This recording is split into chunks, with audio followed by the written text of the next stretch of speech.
All right, welcome back to HSM Read the Bible, the podcast. I'm Zach. I'm Dylan. And Dill. Yeah. It's been a minute. It's been 2 minutes. To give you a little behind the scenes, when fall retreat rolled around, Yeah. it knocked our schedule off pretty hard. So Yeah. we have not recorded in a while. In a minute.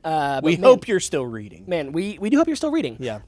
But today, our episode, and unclear yet if this is 1 episode, 2 episodes, 3 episodes. We're going to see, brother. We're going to find out. We're going to find out. Is meant to do a little bit of catch up, a little bit of looking ahead. And so if you've been reading along and you're like, man, I've got some stuff that I'm confused about, hopefully today is going to be an opportunity to answer some of those questions. Yep. But also, if, let's say, somewhere along the line, you kind of fell off the reading plan, maybe, and you're thinking, man, as we come into the new semester, I would really love to read through the New Testament with HSM, because that's what we're doing next semester. Yep. But I feel like I'm missing some stuff. Then this is your fill in the gap. So if you got some questions, hang in with us. Hopefully we'll answer them. And if you missed a lot of the reading but are looking forward to picking up in January, this is your episode. Yeah. Because Dill, we're going to kind of walk through the rest of the story of the Old Testament today, right? Now, we are, and you said something, this is kind of like fills in the gaps. Quick clarification. We are going today from David's reign through Malachi. There's going to be some gaps. There's going to be some gaps in here. So think somewhere between, there's a chart with 6 words, and I've read every word of the Bible. We're gonna end up somewhere in between those two things. Yeah. Are you ready? Be great. I'm ready. All right, and here's the way we're going to do it. We're going to let Dylan tell us a story, and I am going to do some fact checking, do a little bit of helping, some prompting, but that's kind of where we're going today. Yeah. And so welcome to whatever this episode is about to be. A fever dream. Dylan. Yeah. Are you ready? I think so. All right, so. Yeah. Nation of Israel. Nation of Israel. They have kings now. They do. First king was Saul.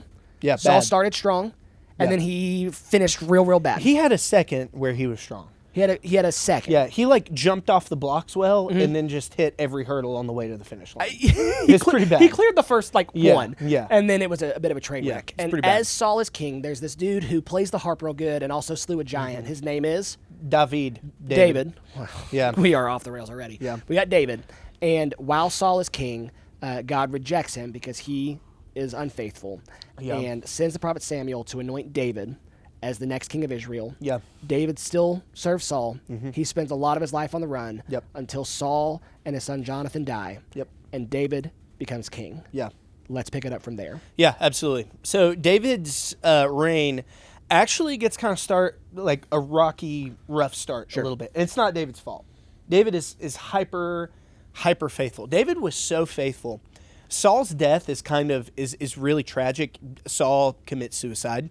And he does so by falling on his sword and then asking this other guy to basically finish him off, which he does.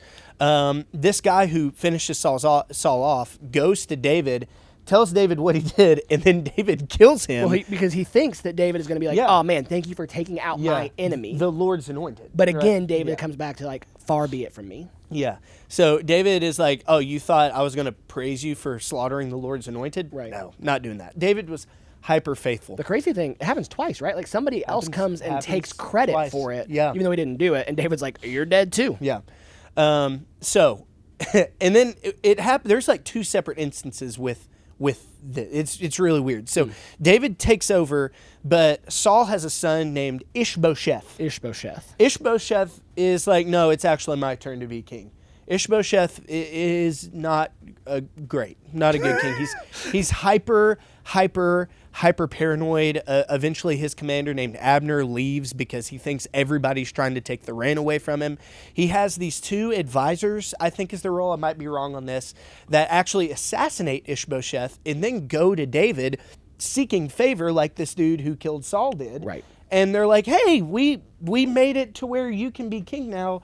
And David kills them for the crime that they committed. But David now assumes the throne, and as to be expected, he is really good. Good king. Great king for a while. Good King David. Really good king. He's crushing everybody that opposes Israel. He's doing the things. And then there comes a point in David's reign where he's living in this big old palace. He goes outside, he looks down, and he sees the tabernacle. If you remember the tabernacle, that is the tent where God dwells. God's presence is. And and at this point, actually, it's not even the tabernacle, right? It's the tabernacle of David. Yes. Because the tabernacle itself was lost, destroyed, whatever. The Yes. Philistines had taken the Ark of the Covenant. This is early in 1 Samuel. Yep.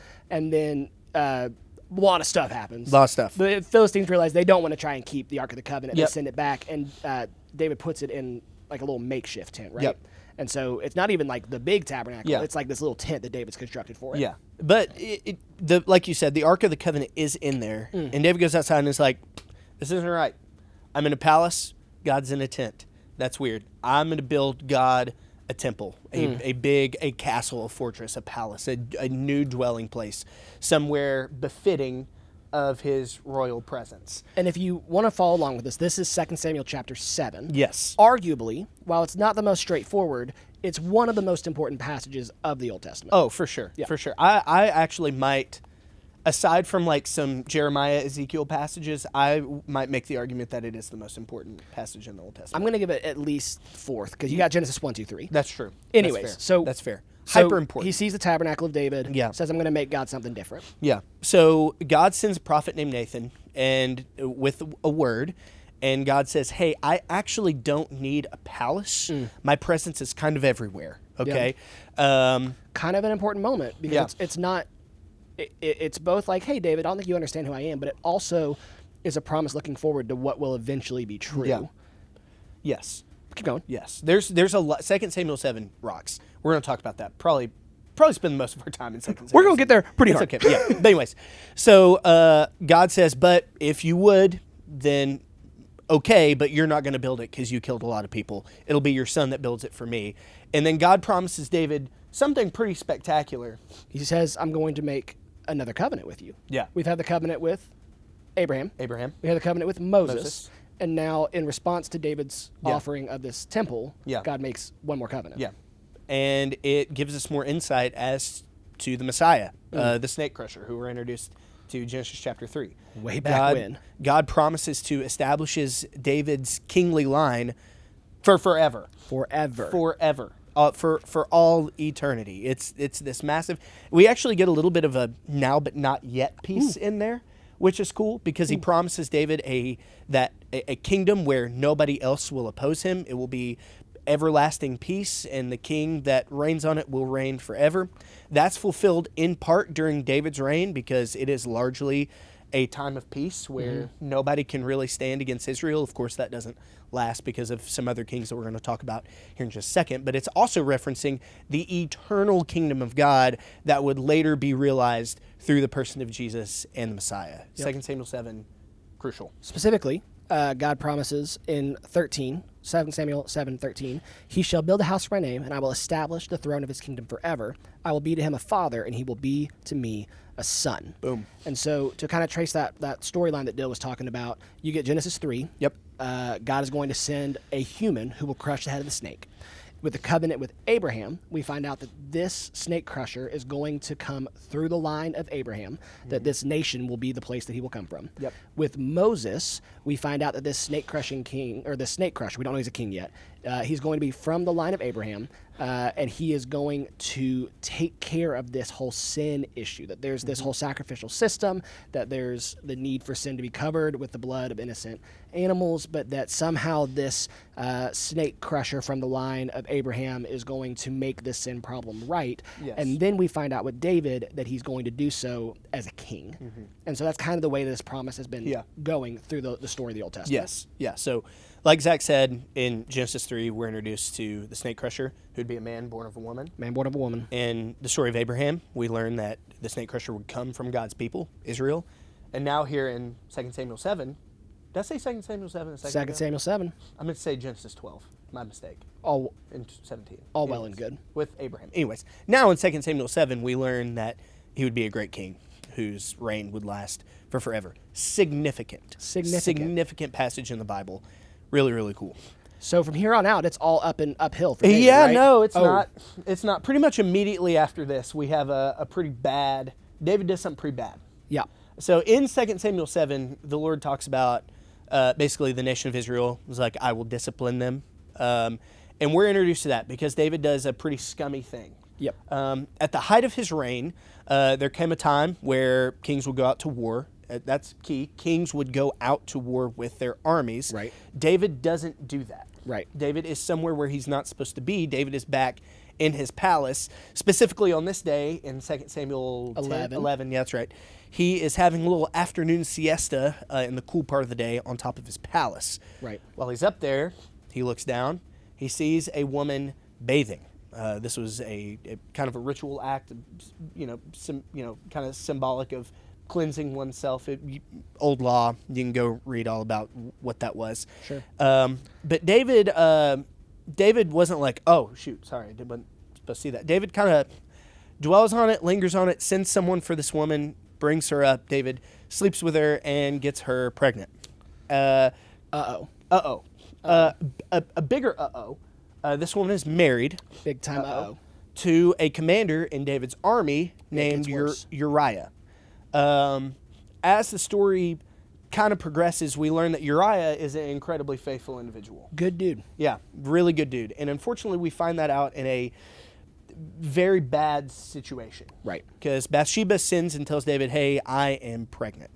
And there's no way that he can really pass this off as Uriah's kid because Uriah is where he's supposed to be. Right. At war. Right. So David tries this little thing where he pulls Uriah back. He tries to get him to go home to spend time with his wife so that he could kind of cover this up.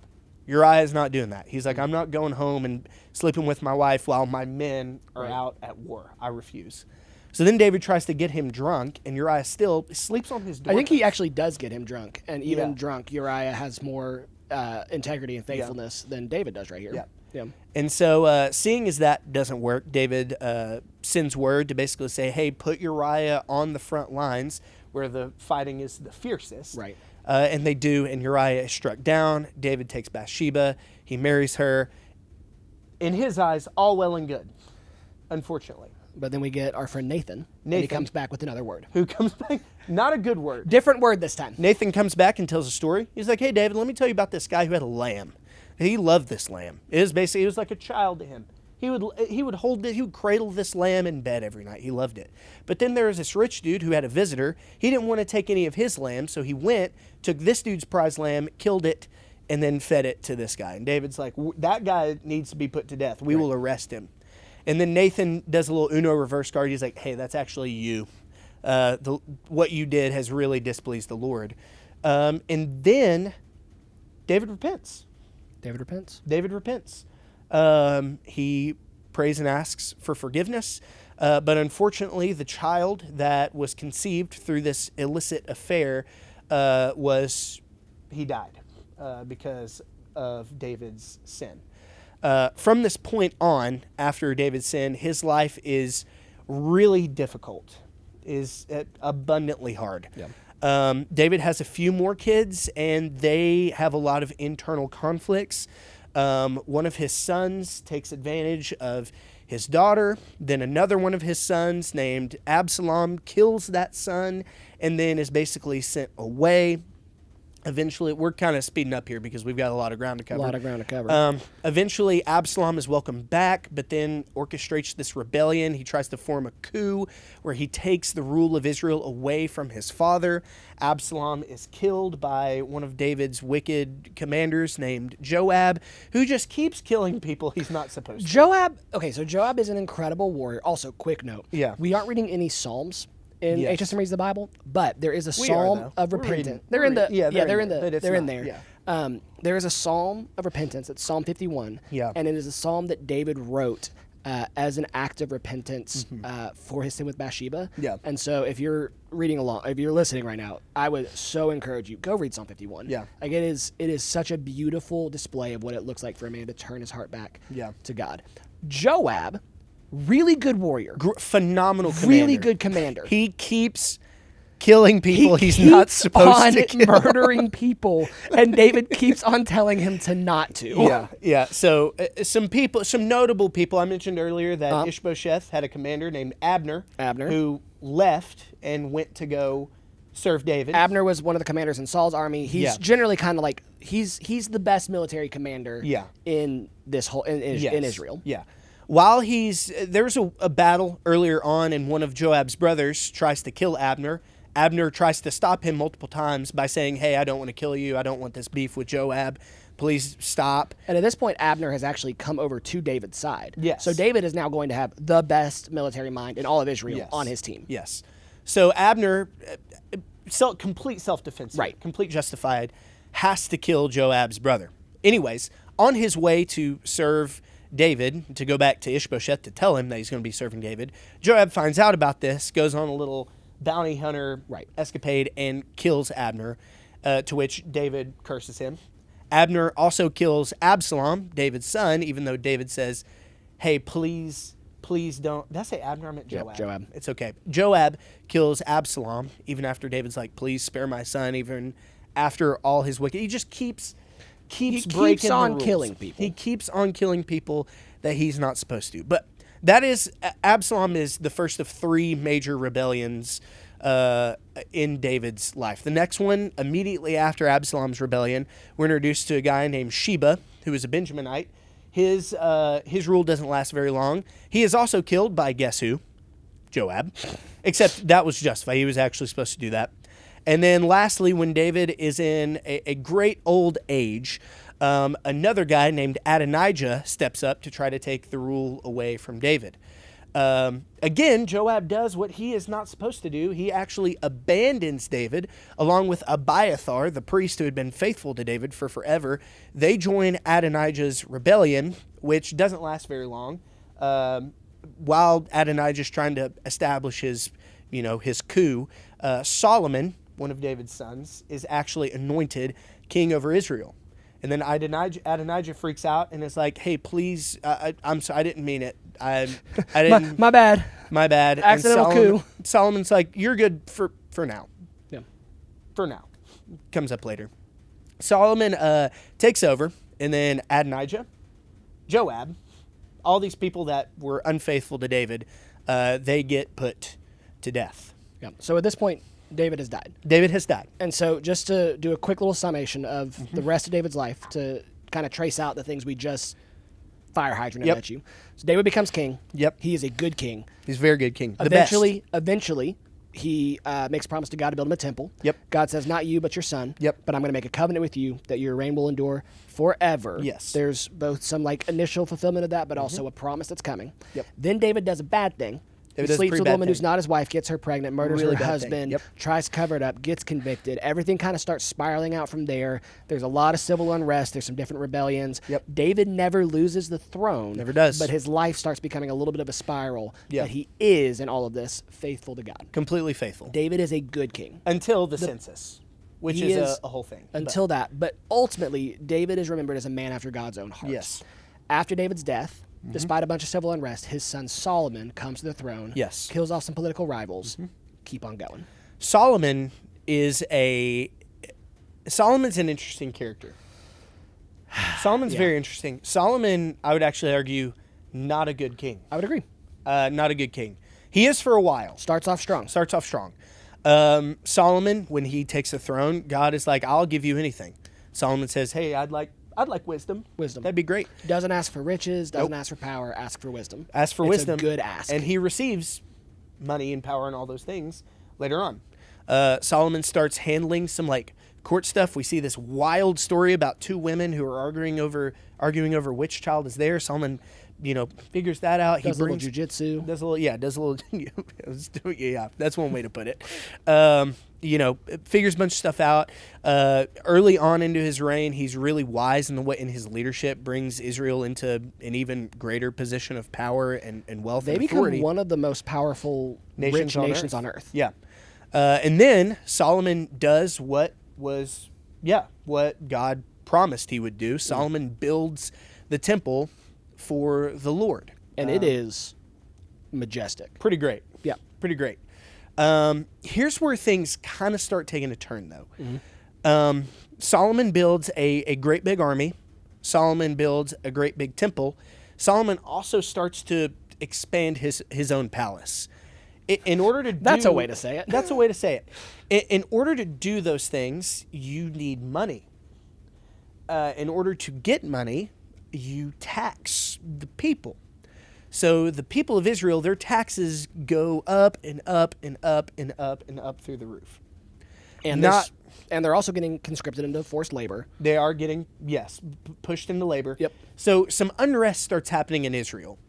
To make matters even worse, Solomon tries to establish some political allies, and the way that he does so is by marrying a few women, a lot of women. And well, he marries a lot of them, but he takes a lot more as concubines. a lot more as concubines, people that are not Israelites, which we know is condemned. Explicitly forbidden in the law. For what reason? To prevent Idolatry. And the corruption of God's people. Yes. Both of those things happen. Later in Solomon's old age, he becomes influenced by the idols of these women that he has married. So Solomon starts great and just does not finish well at all. I would argue that Solomon is actually not a good king. And just to put a fine point on this, Yeah. Solomon had 700 wives. There you go. And 300 concubines. That's 1,000. That's 1,000. That's 1,000 women. That is 999 more than he's supposed to. I don't know if I've met 1,000 women, to be honest with you. I don't know if I have. I'm going to be completely honest. I don't know if I have. So there you go. So Solomon, David's heir to the throne, starts out strong. Yep. Asks for wisdom, is faithful. Yep. Israel is growing in its power and its influence. He builds the temple, but Yes. then his heart starts to drift. He turns all of his wisdom towards schemes to make himself more money. He taxes the people really heavily, forces them into forced labor, starts taking these foreign wives, and starts to allow their idols to come into the land with him. Yeah. And so that's kind of the trajectory of Solomon's rule and reign. Yes, it is. And then what happens next? Well, before Solomon dies, God delivers some pretty unfortunate news. He says that this kingdom, the kingdom of Israel, is actually going to be split and significantly weakened. And why? Because of Solomon's unfaithfulness and for kind of leading the people into this pretty bad idolatrous predicament that they're in. Right. And this was all part of when God gave his people the law. Yes. This was part of, like, when we have the blessings and the curses, we've always known that if Israel turns to idolatry, that there's going to be some real consequences for that. Yep. And so God's really just keeping his promises here. Yeah. God is faithful. Again, we see this throughout the story. Right. Throughout. And so God here keeps his word and he punishes the people. But he does not destroy Judah. He does not destroy the nation of Israel. Right. Because of the promise he made to David. Right. Judah is where Jerusalem is. This is the city of David. Yes. God made a promise to David, so Judah's going to stand. Yes. Okay. So Solomon dies. And then it's time for Solomon's son, a guy by the name of Rehoboam, to take over. Rehoboam, bad king. Bad king. At Rehoboam's coronation, a bunch of people go up to Rehoboam and they're like, hey, what are you going to do about your dad's taxes? Because life sucks right now for us. It's pretty bad. And he has a chance here to be like the people's king. Yes. Yeah.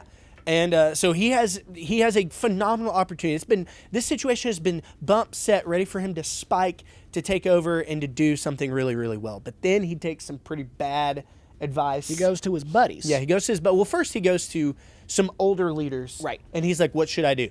And they're like, lower the taxes. The people will love you, and everything's going to be great. But then he goes to his own friends, some people that are young, pretty ambitious. I believe the phrase used is some worthless fellows. Worthless fellows was which the word. we've seen a few times. Yeah. Never the people you want to ask advice from. Never.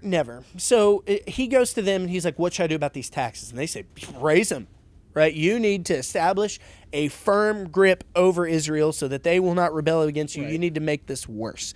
And Rehoboam, little coin flip, he picks his buddy's advice. It wasn't a coin flip. He just wanted power. And so he goes back to the people and they say, no, I'm raising the taxes.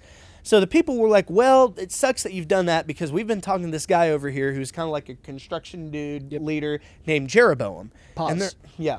This is where we're going to start to get into some really confusing names. It gets really confusing, and I have notes here because of this. Now, the important piece of this episode is not that you know all of the names of all the kings of Israel. Yes. That's not actually going to matter as much as that you have the whole storyline. But we're going to do our best to try and highlight some of the important kings. But we now have Rehoboam, who is on the throne. Rehoboam. This is Solomon's son, David's grandson. and he now has a political rival named Jeroboam. Yeah. Go on. So, by the way, for anybody that says the Old Testament is boring, go ahead and buckle up. Buckle up. The people have spoken with Jeroboam, and they're like, hey, we're not really a big fan of what Jeroboam and his taxes are. Rehoboam. We don't really like that. Rehoboam. Yep. Yeah. They talk Jeroboam. They don't like Rehoboam. They don't like Rehoboam. I'm going to get so many names mixed up. I apologize. That's why I'm here. That's what Zach's here for. So, Jeroboam is actually visited by a prophet who takes his cloak and tears it into 12 pieces, reminiscent of the 12 tribes of Israel. He then tells Jeroboam to take 10 of those pieces, which is a foreshadowing event for the fracture of the kingdom. God also visits Jeroboam and says, hey, if you remain faithful to me, this is all going to work out. It's going to be great. So the kingdom is split. We've got Judah and Benjamin, who is ruled over by Rehoboam. And then you've got the other 10 tribes of Israel, which is ruled over by Jeroboam. And there's some civil unrest. There's a little bit of conflict, civil war. But so far, God has been faithful to his word. But things quickly take a turn for the worse. See, Zach mentioned something earlier. Jerusalem, which is where the temple is, place of worship, is in Judah, one of the 2 tribes. The other 10 tribes still worship Yahweh, and so in order to worship and to go perform sacrifices and such, they have to travel from Israel. It's Israel and Judah now, by the way. I'm just going to say that to make it easier instead of 10 and 2. So the Israelites have to travel from Israel all the way to Jerusalem to worship. And they get a little homesick. They're like, man, we really miss, being close. We miss being able to go here, go to this place. And Jeroboam starts to freak out a little bit. He's like, it really seems like everybody wants to go back to Judah. My rule feels like it's slipping.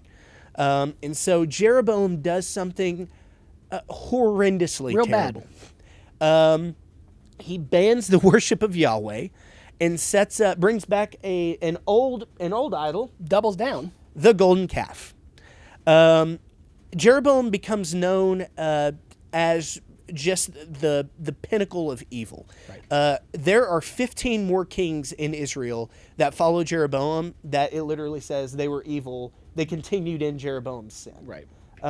Jeroboam did a horribly, horribly terrible, no good, very bad thing that set Israel on just the absolute worst possible trajectory possible. So we're going to focus on Israel for a second. We're going to call a timeout. Okay. Because I'm about to have to go to a meeting. That's fine. And we're going to revisit all this post-meeting. Yeah, part but 2. Just so we're all kind of on the same page. Yep. We started with David. We saw his rule.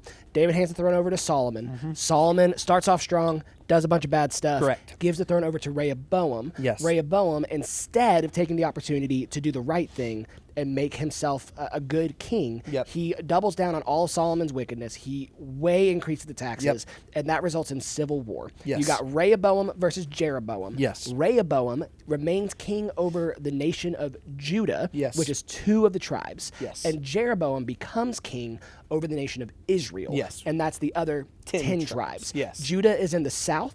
Israel is in the north. And the other piece, this was confusing for me until I went to Bible college, so I'm going to give it to you for free now. Israelite, from this point forward, is specifically referring to the nation of Israel, whereas before, it was all of God's people. Yes. And there's this new phrase, this new term of Jew, which has not shown up any point in the Old Testament until now. Yeah. The Jews are the people of Judah. The Israelites are the people of Israel. And we are now set up in these 2 rival nations, and for the rest of the Old Testament, we're going to be talking about the story of Israel, the nation, and the story of Judah, the nation. And while the Bible's going to bounce back and forth, these have 2 different kings, and they also have 2 different trajectories for the rest of the story. Yeah. And right. it's wild. See you And part in a 2. few minutes. Yep. All right, we're back from the meeting. We're back. So, Jeroboam Yep. is now the king over Israel, Yes, and he he's built is. some golden calves because the people of Israel kept wanting to go to Judah to worship. Yep. So this kind of tips off a domino effect that there's a lot of Israel has no definitively good kings. Israel At is any point. straight downhill. Straight downhill. I mean, no Actually, I shouldn't say that. It goes kind of like this, and then there's Jehu, who's does a lot of good things, But but still he is- doesn't do something that he should have done. Yeah. And we'll talk about that here in just a second. So anyways, after Jeroboam, there's a few kings that are bad. They're not good. The idolatry continues. But it all really comes to a head around this guy named Ahab. Ahab, which we spent some time with at Far We Retreat. spent a lot of time with Ahab at Far Retreat. And so I think I can just kind of breeze through a lot of this. I mean, Ahab. Ahab is probably the most famous of the kings in Israel. And he I gets would the say. he gets the tagline that before him, no one had done so much to anger the Lord. Yeah. It was as if Jeroboam's sin had been a light thing. Yeah, Yeah. which is crazy. Bad dude. An insane little comment. The dude doubled down on the worst thing Israel's ever done. 2 golden calves. Yeah. Light work for Ahab. Yeah, I mean, it was Bad like deal. because and the reason why it says that is because Ahab introduced a whole new idol to the mix, and there's a nation called Sidon, and he married the king of the Sidonians, his daughter named Jezebel, who her name has now become synonymous with A bad bad woman. woman. Yeah. A bad woman. Yep. Understandably, she was. She was The worst woman, maybe. in the Bible, actually. Yeah, Yeah. actually. And he did that probably likely for like a political, unity thing. Sidon was like big in the shipping. They had a lot of Yeah. boats, and so sea power would have been kind of Yeah. solidified through them. Yeah. So Jezebel comes in. Because of Jezebel, Ahaz institutes Baal worship all throughout Israel because of his new wife. And with that comes a lot of practices that surround fertility. There's a ton of prostitution that breaks out everywhere. Ton of child sacrifice that breaks out everywhere. Well, because It's yes, yeah. and Ahab builds the house of Baal, and he also is a fervent worshiper of Asherah. So Yeah. some of that is directly for Baal, the storm god, and some is Asherah, the fertility goddess. It explodes all Yeah. over Israel. I'm glad you mentioned that. So, back to it. Where did I just leave off? Oh yeah, Ahab not doing great. And whenever a king does something not great, God doesn't stay silent about it. He sends prophets, and boy did he send one. He sends Elijah to basically say, "Hey, stop it, please." And Ahab does not. Does not stop. Does it. not stop it. And we get the whole Far Retreat story. Elijah and the prophets of Baal on Mount Carmel. Elijah basically puts together, if you weren't there, this contest between God and Baal. Do you want to get into the significance at all? Because there's a lot. There's a lot. that that's involved here. We'll release the Far Retreat teachings as a podcast. So Great. if you want to know more about Elijah and the prophets of Yeah. Baal and their showdown on Mount Carmel and how God takes everything that's supposed to be Baal's and throws it in his face, check those out. Yeah, it's basically God competing with Baal in Baal's home turf, And, essentially. and God wins. Decidedly. It's not close. Not close. Yeah, not close at all. So we have this showdown between Elijah and the prophets of Baal on Mount Carmel. Fire falls, consumes Elijah's altar, and then Elijah, the Israelites' hearts turn back to the Lord, and then Elijah calls them to seize the 450 prophets of Baal, take them into the valley, and slaughter them. They kill them all. Unfortunately, though, this isn't necessarily the end of Ahab and Jezebel. Not at all. Ahab kind of finishes out the whole book of 1 Kings. He stays Yeah. king the whole time. Yeah. Around this time, we were introduced to a major enemy of the Israelites, which is Syria. Syria comes in and really starts to pester Israel and even Judah for a great long while. Yeah. Up to this point, the Philistines are kind of like the big Yeah. bad for Israel. And it's, you read a lot about like David and the Philistines and this ongoing battle.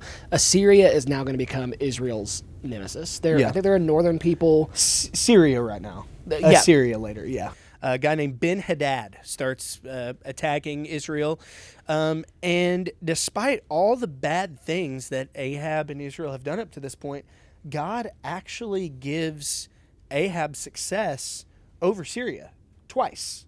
There's this moment at the end where God is like, hey, like you just need to wipe them out. And Ahab, again, in a moment of unfaithfulness, doesn't do that.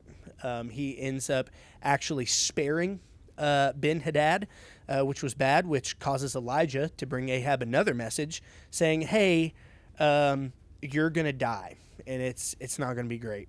And then we have this moment. Very reminiscent of the way that Saul handled things way back when Yeah. with the Amalekites and homeboy who he did not kill. Yeah. Kind of repeating the same pattern of unfaithfulness with Yeah. the kings of Israel. And then Zach can check because I might be getting some things out of order here. Sure.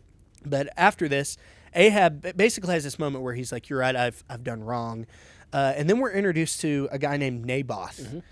Naboth has a vineyard. It's a very, very, very nice place. And Ahab at the time was looking to do some little palace renovations, looking to expand. And he sees Naboth's vineyard. Is like, that's prime real estate. He goes to Naboth and is like, "Hey, I'd like to buy this."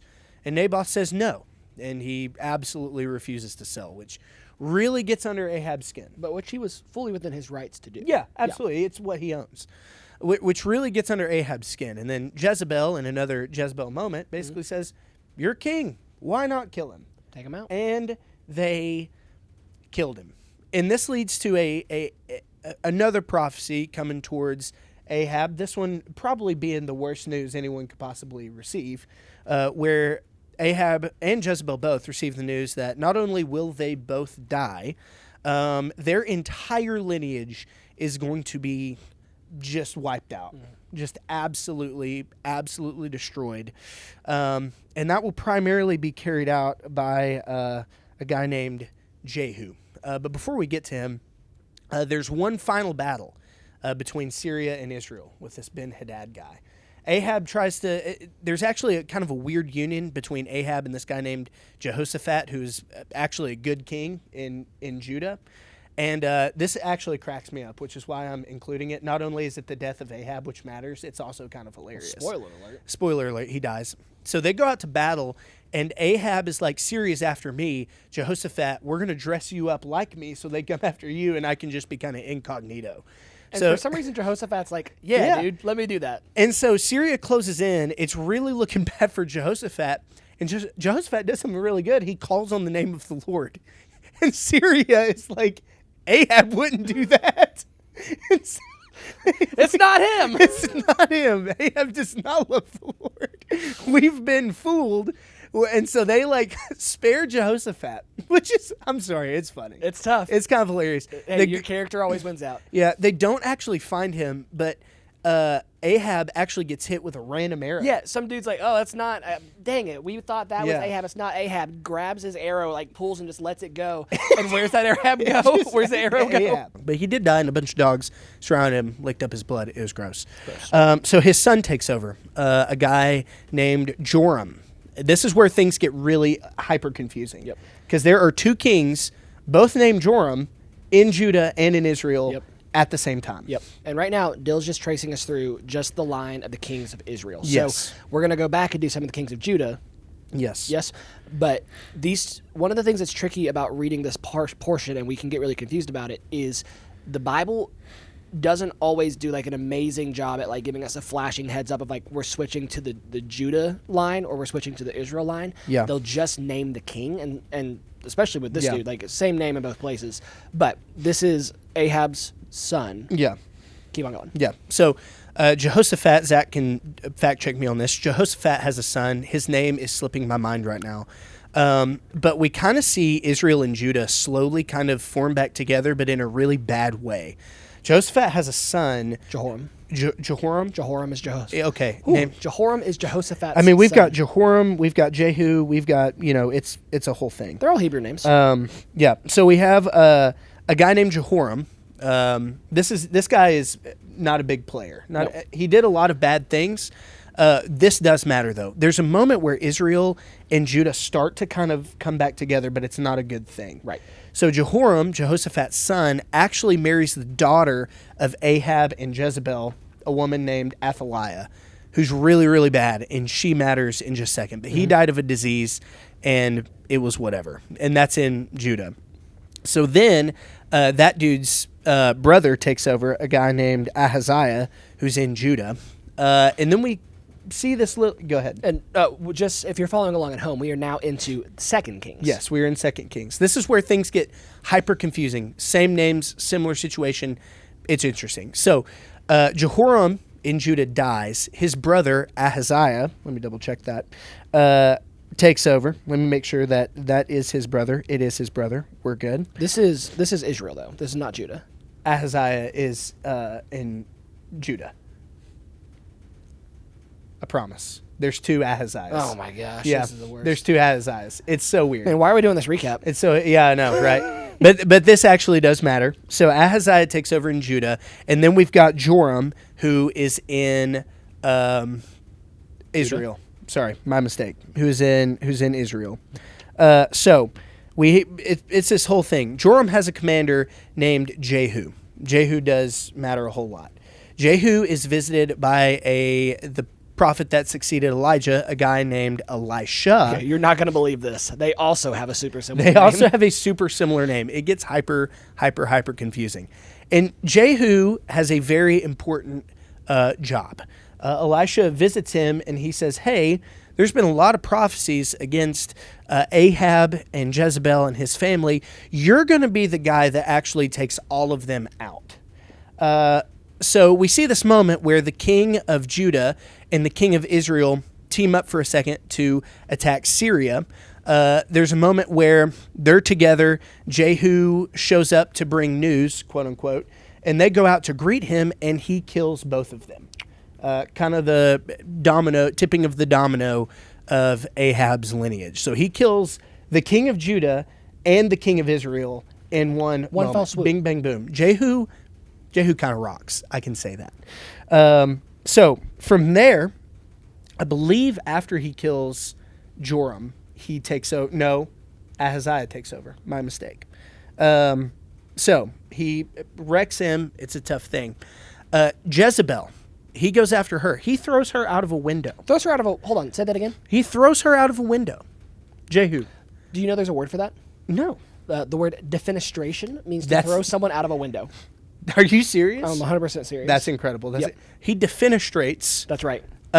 Jezebel. She smacks Humpty Dumpty, had a great fall, smacks the pavement, and then dogs show up and they eat her corpse, fulfilling The prophecy. the prophecy. It's prophecy. gory, it's gruesome, it's wild. The Old Testament, super interesting. Time out. Yeah. Okay.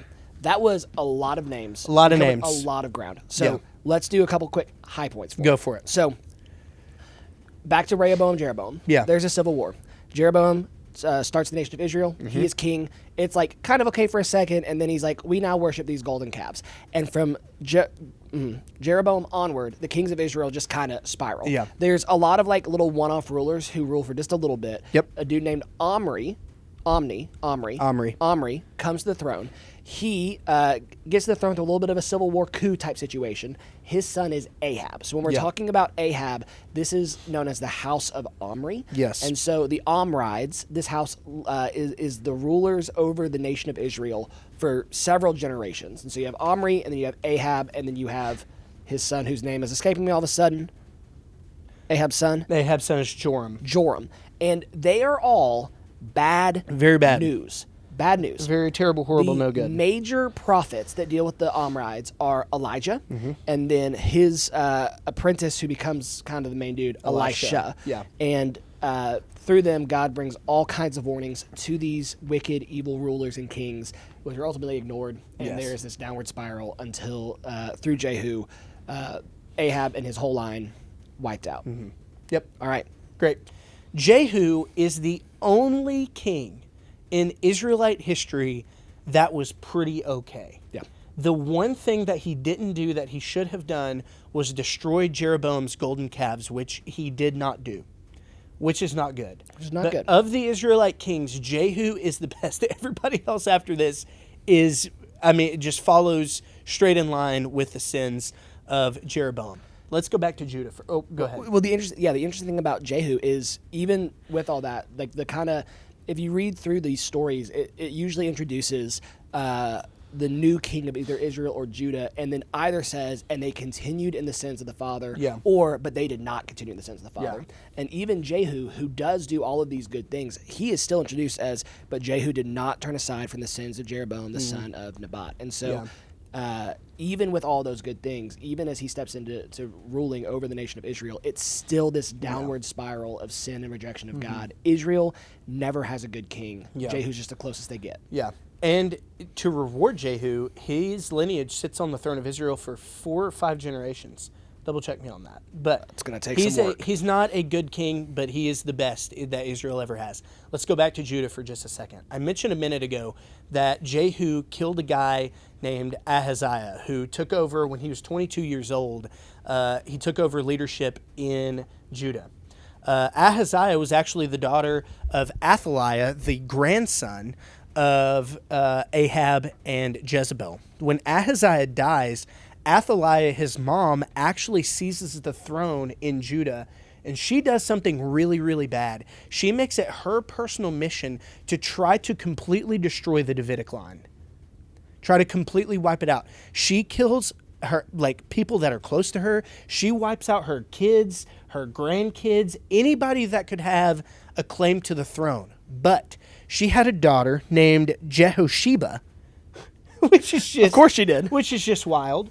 Jehosheba, who actually took Ahaziah's son, his name was Joash. Let me double check that. Yep, Joash. She hides him in the temple, which was under the leadership at the time of Jehoiada. Jehoiada. Zach, how do you say that? How would you say that? Jehoiada? Jehoiada. That's what we'll say. We're going to go with Jehoiada. Yeah, who's actually under the leadership. Jehoiada is the priest at the time. He takes Joash, hides him, preserves the Davidic line. Again, coincidentally, the reason that Ahab gets found, or that we realize that it's not the real Ahab on the battlefield, is you start calling out to the name of the Lord, and they're like, well, Ahab wouldn't do that. That can't be him. And here they're like, where could we hide this child that the queen of Judah will never, ever find him? Yep. The temple of the Lord. The temple of the Lord. It's an indictment of how wicked things are becoming. For 6 years. Yeah. He's in the temple of the Don't Lord. worry, she will never set foot there. She never does. For 6 years, he grows up. Jehoiada orchestrates a coup when Joash turns 7 and places him on the throne. When Athaliah finds out about this, she literally has Emperor Palpatine's quote. She says verbatim, "It's treason then," and then gets assassinated. I'm pretty sure she said it first. She did say it first. Yeah, I think Palpatine stole it from her. Palpatine definitely stole it from her. That's the Star Wars thing? She had the Star Wars quote. Come on. Isn't that crazy? It's treason then, and then she gets assassinated, and Joash is placed on the throne in Judah. And Joash is kind of a Solomon king. And what I mean by that, he was really extremely faithful at first, and then really extremely unfaithful towards the end of things. That's 1 page of notes that I can get rid of. That's right. Oh, we're making some progress here. So, his early years, he was led by Jehoiada, this priest, were righteous. He had some reforms going on. He kind of did some stuff to the temple, a major restoration project. And then Syria, remember those guys, they attack again under a new king, a guy named Hazael. And this freaks Joash out. Pretty hard. He gets a little panicked. And the Lord comes to him and he says, "Hey, don't worry about it. I will give them into your hand." But this is where Joash kind of takes a turn. He doesn't obey or listen to the Lord. In fact, he goes into the temple where he made all these renovations. It was his house for a while. It was his house for a while. He takes a bunch of expensive things out of the temple and gives them to Hazael as a bribe to kind of spare Judah, which isn't good. Not good. Which is very, very, very bad. Yes, because the God who said, "I'm going to deliver you," he took a bunch of items that were for his, for the worship of that God, and said, "I'm not going to trust you. I'm going to give all your items of worship over as a bribe." Yeah, to Hazael. Bad. Not good. Not good at all. Bad. Bad goes to worse, Zachary, if you don't believe that. Jehoiada eventually dies. And this was the worst thing that could have possibly happened to our boy. When he dies, he gets some pretty bad counselors that come in and redirect him to worship idols, which he does. He institutes idols. What happens whenever a king turns sour in Israel? God sends a prophet to say, "Hey, stop it." We're introduced to Zechariah, who shows up and tells Joash to stop it, to return to the Lord. And Joash hates his message so much, he has him stoned publicly, which is not great. And his supporters don't like that. He ends up getting assassinated because he killed Zechariah. Very, very very bad. He was martyred, and he wasn't even buried among the kings of Judah. He was just kind of tossed out. Just kind of left alone. Which, not great. Hey, let's go back to Israel. I mean, why not? It was super clear where we were already. Yeah. Israel kind of had a good moment where it seems like they might turn, but we know that Jehu didn't get rid of the golden calves. Kind of continued in the sin. Hey, he has a son. Guess what his name is, Zach? What's his name? Jehoahaz. Oh, perfect. It's great. It's not confusing at all. So Jehoahaz kind of has a few moments with the Lord, but he never repents, and he absolutely gets crushed by Syria. Israel's army is just in a state of absolute disrepair. He ends up dying. He has another son. Guess what his name is, Zach? I'm sure it has nothing to do with the Jehovah. His name is Joash. Oh, perfect. His name is Joash, takes over in Israel, and Joash is really upset about the state of Israel's army after their battle with Syria. He's very, very, very upset. And so Elisha, the prophet, remember him, shows back up, and he tells him to do something a little weird. He says to strike the ground with arrows and to keep doing it. And he doesn't. He hits the earth 3 times with arrows. And Elisha says, hey, because you didn't keep going, because you only struck the ground 3 times, you're only going to have 3 big victories over Syria because you didn't heed my word. And they do. They beat Syria once, they beat them twice, they beat them 3 times, and then Hazael eventually, praise the Lord, dies, and Israel kind of improves a little bit. A little bit. And that's kind of where the major Syrian arc stops, and this is where we're going to really fast forward. All right. And at this point, we'll kind of hit the fast forward button a little bit because there's some really important things that are coming. Extremely important. We're going to fast forward. We're back in Judah. We're introduced to a king named Ahaz. Not Ahab. Not Ahab, but similar to Ahab. Right. Ahaz is an incredibly bad king. Does a lot of the same things Ahab does. A lot of idol worship, even in the temple of Yahweh, which is crazy. A lot of child sacrifice, even. It's not great. Wildly, again, all the kings are introduced to their little phrase. We're told, Ahaz was 20 years old when he began to reign. He reigned 16 years in Jerusalem. He did not do what was right in the eyes of the Lord his God as David had done, but walked in the way of the kings of Israel. So, just a full-on takedown there. But all the wickedness that we've been seeing in Israel is coming home to roost in Judah with Ahaz. Yes. To make matters worse for our boy Ahaz, Syria and Israel have actually become buddy-buddy now in the years that have passed. That's always great. Because a new nation has arisen. Zachary, who is our nation? It wouldn't be Assyria, is it? Would be Assyria. Absolutely.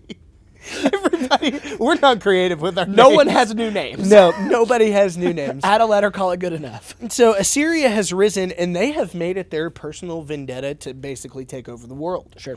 And so Assyria has a reputation of being extremely warlike. Yep. Things like horses, chariot. They're like coming in and just wrecking people. Yes. Everybody's afraid of Assyria.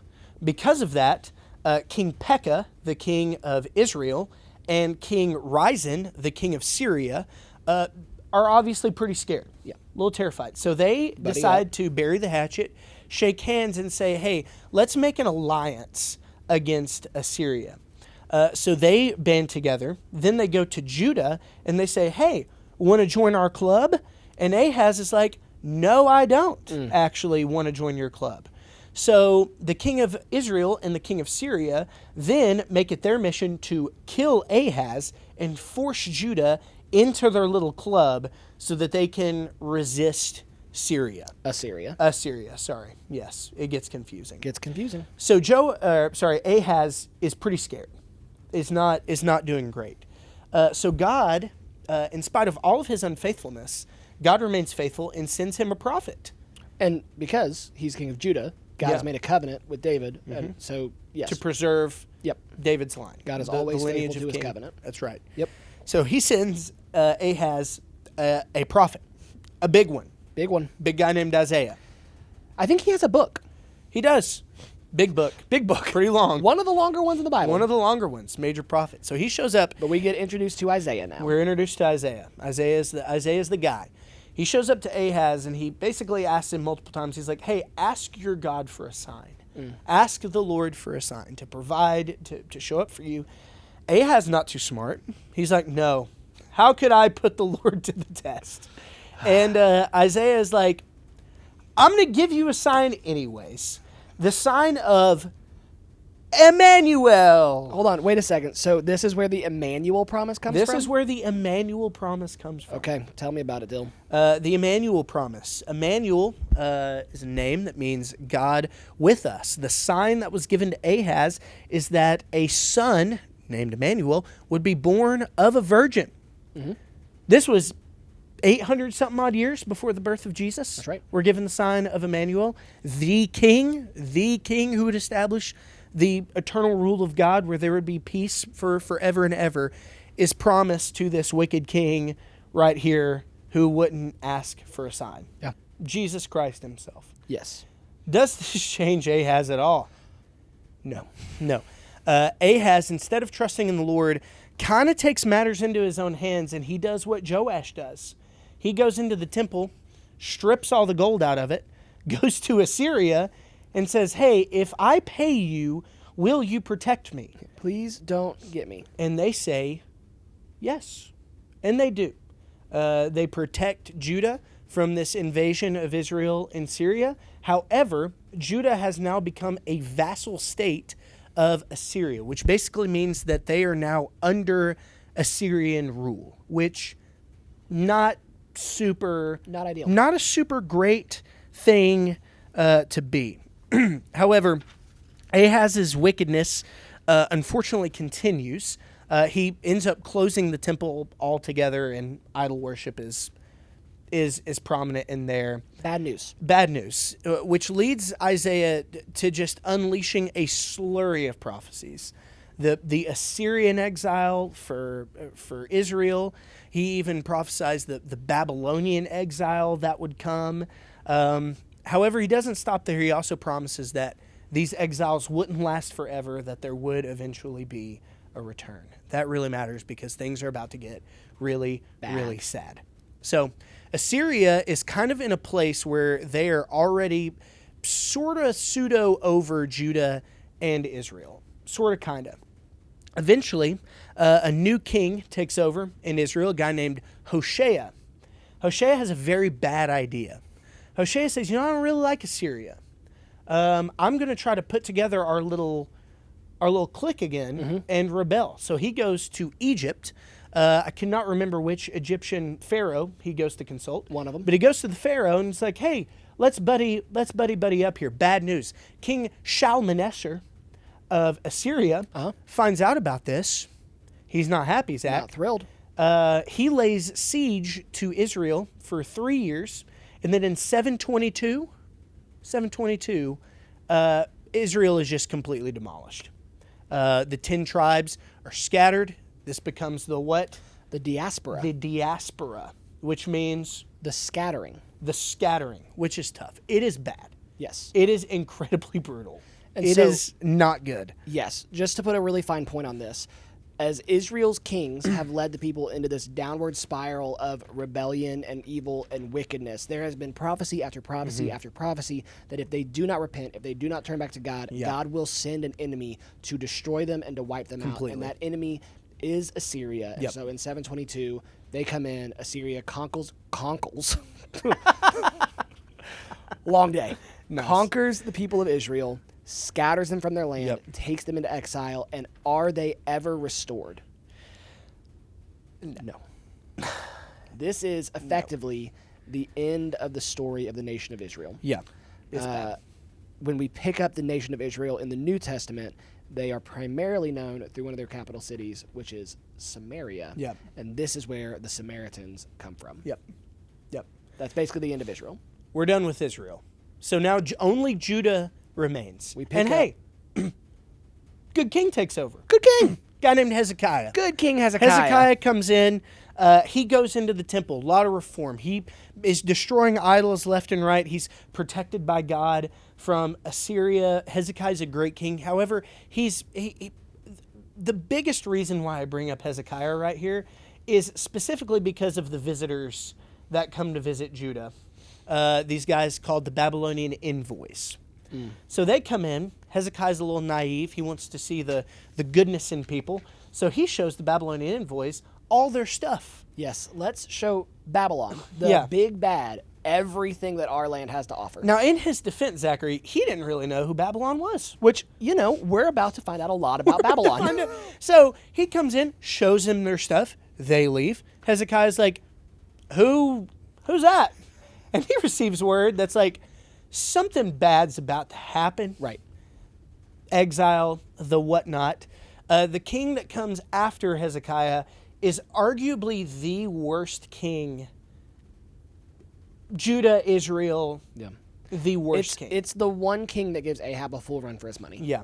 Guy named Manasseh. Manasseh comes in and everything that every single little bit of evil that we've seen up to this point, Manasseh just instant. I'm talking child sacrifice. You can't worship Yahweh. It is bad. Yeah, the way that we're introduced to Manasseh in Scripture, and so again, Judah's kind of been going downhill, but Hezekiah changes everything. Yeah. Like, he restores the temple. Hezekiah he's known as Good King Hezekiah because he stems the tide. But then what we're told is Manasseh was 12 years old when he began to reign. He reigned for 55 years in Jerusalem. He's one of the longest tenured kings. Long time. 55 years in Jerusalem. His mother's name was Hephzibah, I guess. We're trained professionals. We have degrees. And we are college graduates. And Manasseh did what was evil in the sight of the Lord, according to the despicable practices of the nations whom the Lord had driven out before the people of Israel. For he rebuilt the high places that Hezekiah his father had destroyed. He erected altars for Baal. He made an Asherah, as Ahab the king of Israel had done, and worshipped all the hosts of heaven and served them. He built altars in the house of the Lord, which the Lord had said, in Jerusalem I'll put my name. He built altars for all the hosts of heavens in the two court of the house of the Lord. Now, that sounds like, he's like kind of worshiping. No. This is worshiping like a pantheon of false gods. This is like, it could be angel worship, but most likely this is a way of saying he's worshiping all of the foreign gods imaginable. And then to make, like, that's like, okay, everybody else has kind of done some of this. It says, he burned his son as an offering. He used fortune tellings and omens and dealt with mediums and with necromancers. He did much evil in the sight of the Lord, provoking him to anger. And the carved image of Asherah that he had made set in the house, which the Lord had said to David and to his son Solomon, in this house and in Jerusalem, I will put my name forever. He does everything evil and wicked that you can do. It's so, this really put it into perspective for me. This is a little, we're going to talk about this here in a second. The next good king in Judah is a guy named Josiah, who finds the book of the law. The book of the law is gone. Right. They don't even know it exists. This is the thing that they are supposed to write on their foreheads, on the doors, on everything. It's like, talk about it as you wake up, as you go to bed. Yeah. Gone. They don't even know about it. We're going to be told about Josiah. He has to, excavate the doors to the temple. He has to, the doors to the temple are completely blocked off. There's no way to get into it. The book of the law is hidden deep in the temple. Manasseh's reign is one of utter wickedness. It is bad. Finishes well, though. Oddly enough, he receives news from God that says, hey, because of everything that you have done, Judah is going to be crushed. Destroyed. Absolutely destroyed by Babylon.